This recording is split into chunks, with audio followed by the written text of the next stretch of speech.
नमस्कार दोस्तों, स्वागत है आपका सोनू कुमार क्लासेज में। दोस्तों, आज के वीडियो में मैं आप लोगों को बताने वाला हूं बीपीएससी के द्वारा जो नई वैकेंसी आई है उसके बारे में मैं आप लोगों को इस वीडियो में बताने वाला हूं। दोस्तों, वीडियो को शुरू करने से पहले आप लोगों से एक बात कहना चाहूँगा कि अगर अभी तक आपने इस चैनल को सब्सक्राइब नहीं किया है तो इस चैनल को सब्सक्राइब जरूर कर लें ताकि इस चैनल से रिलेटेड इम्पोर्टेंट नोटिफिकेशन आप लोगों को मिलता रहे।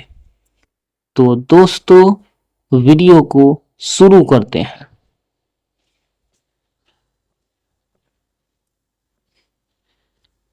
देखिए दोस्तों, बीपीएससी यानी कि बिहार पब्लिक सर्विस कमीशन, ठीक है, यानी कि बिहार लोक सेवा आयोग के द्वारा जो वैकेंसी निकाली गई है दोस्तों, तो वो जो है उस पोस्ट का नाम है दोस्तों कनीय प्रयोगशाला सहायक, ठीक है, ये कनीय प्रयोगशाला सहायक। तो इसी पोस्ट के लिए जो है वैकेंसी निकाली गई है, ठीक है, और ये जो है विज्ञापन संख्या 32/2025 है, ठीक है दोस्तों, है ना। और यह वैकेंसी निकाली गई है दोस्तों पर्यावरण वन एवं जलवायु परिवर्तन विभाग, ठीक है। तो इसके द्वारा जो है यानी इस डिपार्टमेंट के लिए जो है दोस्तों निकाला गया है, ठीक है। और टोटल पद दोस्तों 9 है यहाँ पर, ठीक है, टोटल पोस्ट 9 है, ठीक है। चलिए अब देखते हैं आगे हम लोग। देखिए दोस्तों, टोटल पोस्ट में इसमें कैटेगरी वाइज बांटा हुआ है। देखिए, जिसमें आरक्षित वर्ग के लिए 4 पोस्ट है, ठीक है, आर्थिक रूप से। तो इसमें जो है 4 पोस्ट में एक पोस्ट महिला के लिए 35% आरक्षण है, ठीक है। आर्थिक रूप से कमजोर वर्ग के लिए एक पोस्ट है, ठीक है। इसमें महिला के लिए कोई भी आरक्षित पोस्ट नहीं है, ठीक है। अनुसूचित जाति के लिए एक पोस्ट, अनुसूचित जनजाति के लिए इसमें आरक्षित सीट नहीं है। अत्यंत पिछड़ा वर्ग के लिए 2 सीट है, पिछड़ा वर्ग के लिए 1 सीट है, ठीक है। यानी कुल सीट दोस्तों 9 है, ठीक है। और जिसमें महिला के लिए सिर्फ अनारक्षित वर्ग में 1 सीट आरक्षित है, ठीक है। चलिए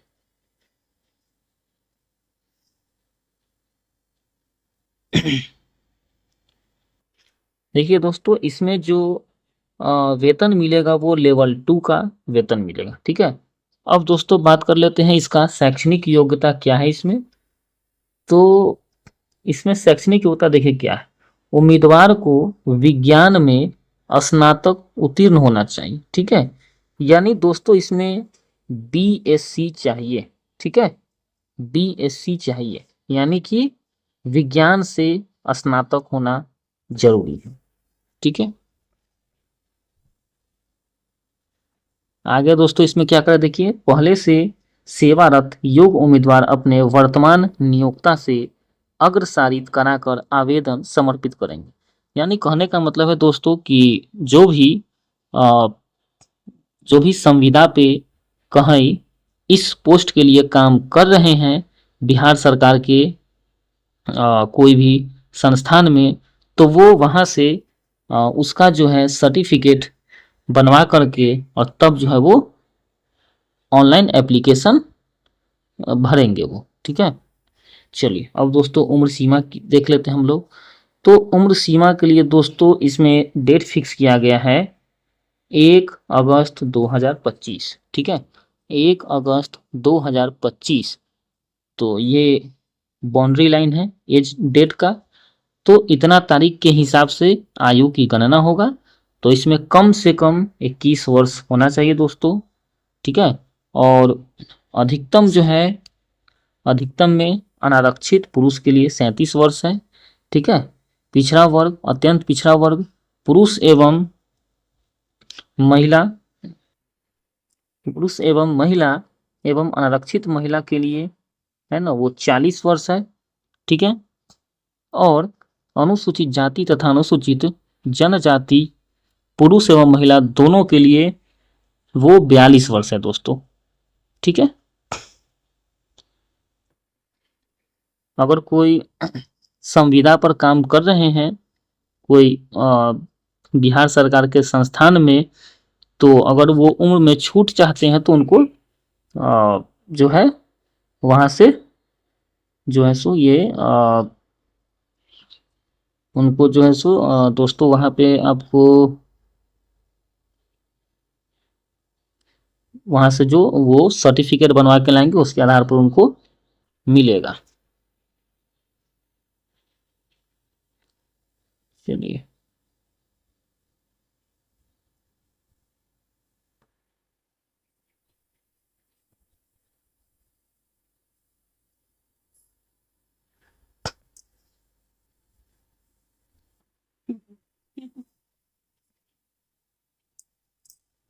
अब दोस्तों बात करते हैं इसमें कि चयन का क्या आधार है, ठीक है, यानी कैसे इसमें सिलेक्शन होगा, है ना, सिलेक्शन प्रोसेस वो क्या है। तो देखिए दोस्तों, इसमें सिलेक्शन प्रोसेस जो है लिखित होगा और उसके बाद साक्षात्कार यानी कि मौखिक परीक्षा होगा, ठीक है। यानी कहने का मतलब इसमें दो प्रोसेस है, पहला लिखित परीक्षा और दूसरा इंटरव्यू होगा, ठीक है, इसके आधार पर होगा। देखिए दोस्तों, लिखित परीक्षा टोटल 400 अंक का होगा, ठीक है। टोटल जो है दोस्तों 400 अंक का होगा, जिसमें 2 पेपर होगा, ठीक है। देखिए इसमें, देखिए इसमें पेपर फर्स्ट में जो है क्या क्या है, देखिए पेपर फर्स्ट में भाग 1 में 50 अंक के प्रश्न पूछे जाएंगे, है ना, 50 अंक के प्रश्न पूछे जाएंगे, जिसमें सामान्य ज्ञान होगा, सामान्य कौशल होगा यानी कि जनरल स्किल का प्रश्न होगा, फिर प्रारंभिक सामान्य विज्ञान का प्रश्न होगा, ठीक है। और भाग 2 में फिर 50 अंक का होगा प्रश्न, जो कंप्यूटर संचालन का ज्ञान, बुनियादी प्रयोगशाला तकनीकों का ज्ञान, इससे रिलेटेड प्रश्न होगा। प्रश्न वस्तुनिष्ठ होगा, ठीक है, 100 प्रश्न होगा, 2 घंटा का समय रहेगा, 100 नंबर का रहेगा प्रश्न, एक प्रश्न के लिए एक अंक निर्धारित है यहाँ पे। अब देखिए दोस्तों, इसमें पेपर 2 में जो है भाग 1 में 150 अंक का प्रश्न पूछे जाएंगे, जिसमें केमिस्ट्री से होगा, और भाग 2 में भी 150 अंक का प्रश्न पूछा जाएगा, जिसमें फिजिक्स और बायोलॉजी से प्रश्न पूछे जाएंगे, ठीक है। तो भाग 1 में दोस्तों जो 50 प्रश्न रहेगा वो आपको एक प्रश्न के लिए 3 अंक दिए जाएंगे, ठीक है। और भाग 2 में भी 150 अंक का रहेगा, जिसमें 50 प्रश्न यानी कि एक प्रश्न के लिए 3 अंक मिलेंगे, यह भी 2 घंटा का समय रहेगा, टोटल 300 अंक का हो गया ये, ठीक है। 300 100 400 अंक का टोटल हो गया ये दोस्तों। एक गलत जवाब देने पर जो है, ठीक है, उसमें 0.33 जो है नंबर कट जाएगा, ठीक है। एक गलत जवाब देने पर 0.33 नंबर कट जाएगा, ठीक है, यानी कि निगेटिव मार्किंग इसमें है।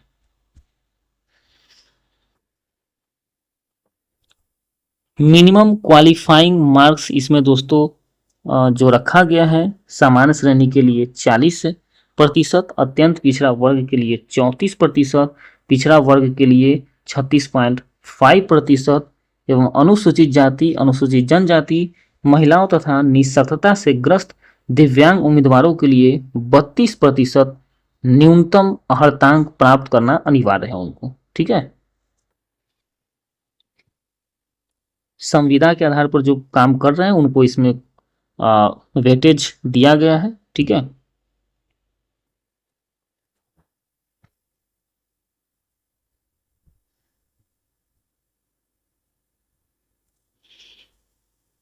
रिटन परीक्षा में जो न्यूनतम क्वालिफाइंग मार्क्स है वो जो पास करेंगे तो उन्हीं का संविदा के आधार पर जो काम कर रहे हैं उनका अनुभव का वेटेज उसको मिलेगा, नहीं तो नहीं मिलेगा। ठीक है दोस्तों, देखिए इंटरव्यू में क्या कहा है कि लिखित परीक्षा में प्राप्त अंकों एवं समान पद पर संविदा के आधार पर किए गए कार्य की अधिमानता में प्राप्त अंक के आधार पर चयनित अभ्यर्थियों को मौखिक जांच हेतु आमंत्रित किया जाएगा।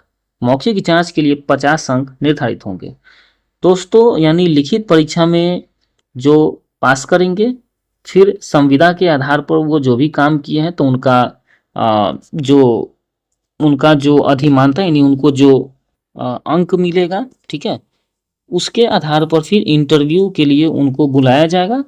फिर उनका इंटरव्यू होगा, 50 अंक का इंटरव्यू होगा उनका। ठीक है, इंटरव्यू में आना अनिवार्य है, नहीं तो वो प्रतियोगिता से बाहर हो जाएंगे।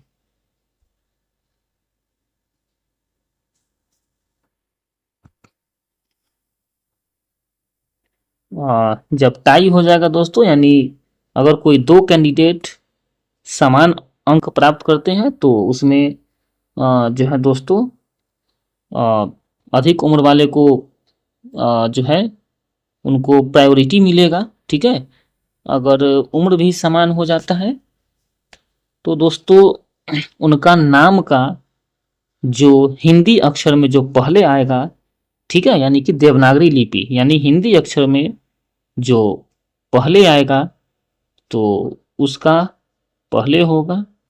ठीक है, जैसे किसी का नाम अमोद है, ठीक है, और किसी का नाम कमलेश है तो पहले अ आता है तो इनको वेटेज मिलेगा। ठीक है,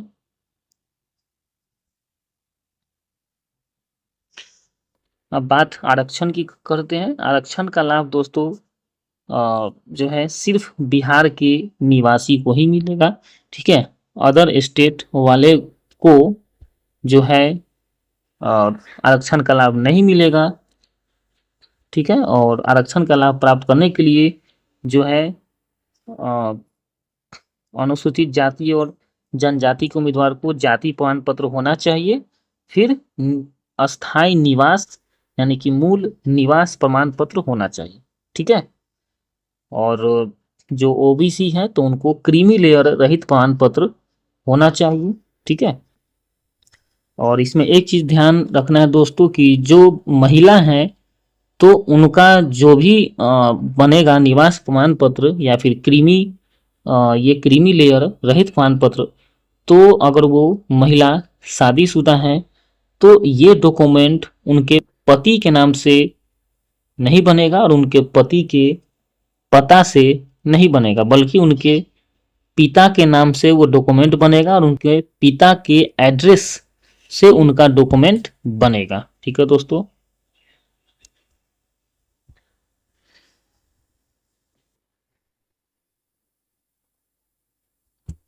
ये कोड है दोस्तों, ये सब कोड चुन लेना है। दिव्यांगता प्रमाण पत्र दोस्तों अगर अस्थाई है तो वो रिन्यूअल होना चाहिए।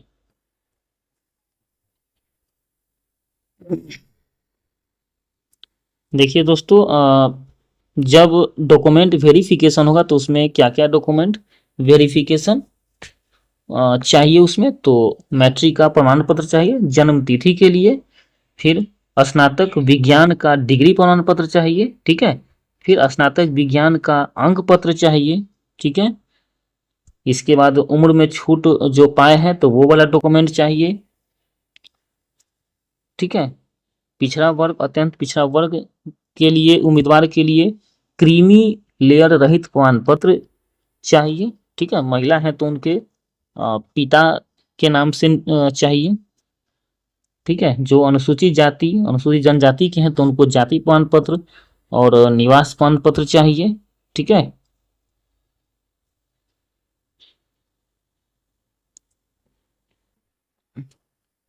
इसके बाद आर्थिक रूप से कमजोर वर्ग यानी कि ईडब्ल्यूएस का दावा करने वाले आवेदक को जो है फिर वो चाहिए। ठीक है।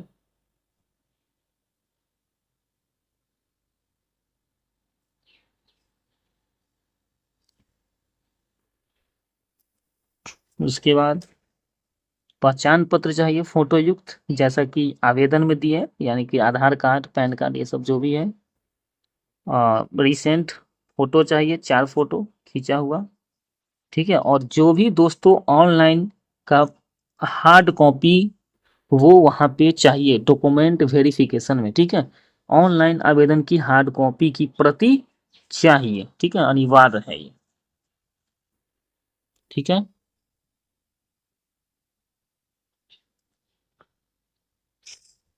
शुल्क कितना लगेगा दोस्तों? तो देखिए, सामान्य अभ्यर्थियों के लिए 750 रुपये लगेंगे।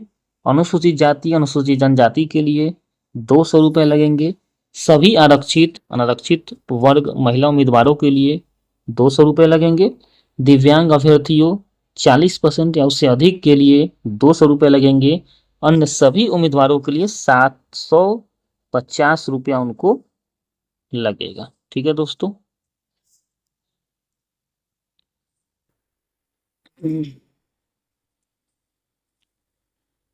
तो दोस्तों, ऑनलाइन आवेदन प्रारंभ करने की तिथि 19/5/2025 से है, और ऑनलाइन आवेदन भरने की अंतिम तिथि 10/6/2025 यानी कि 10 जून 2025 तक आप भर सकते हैं। ठीक है,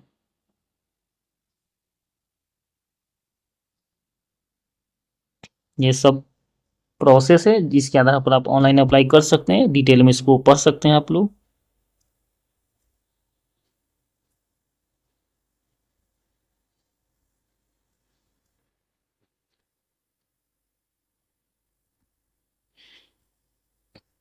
ये आपके पास अपना ईमेल आईडी होना चाहिए। ठीक है,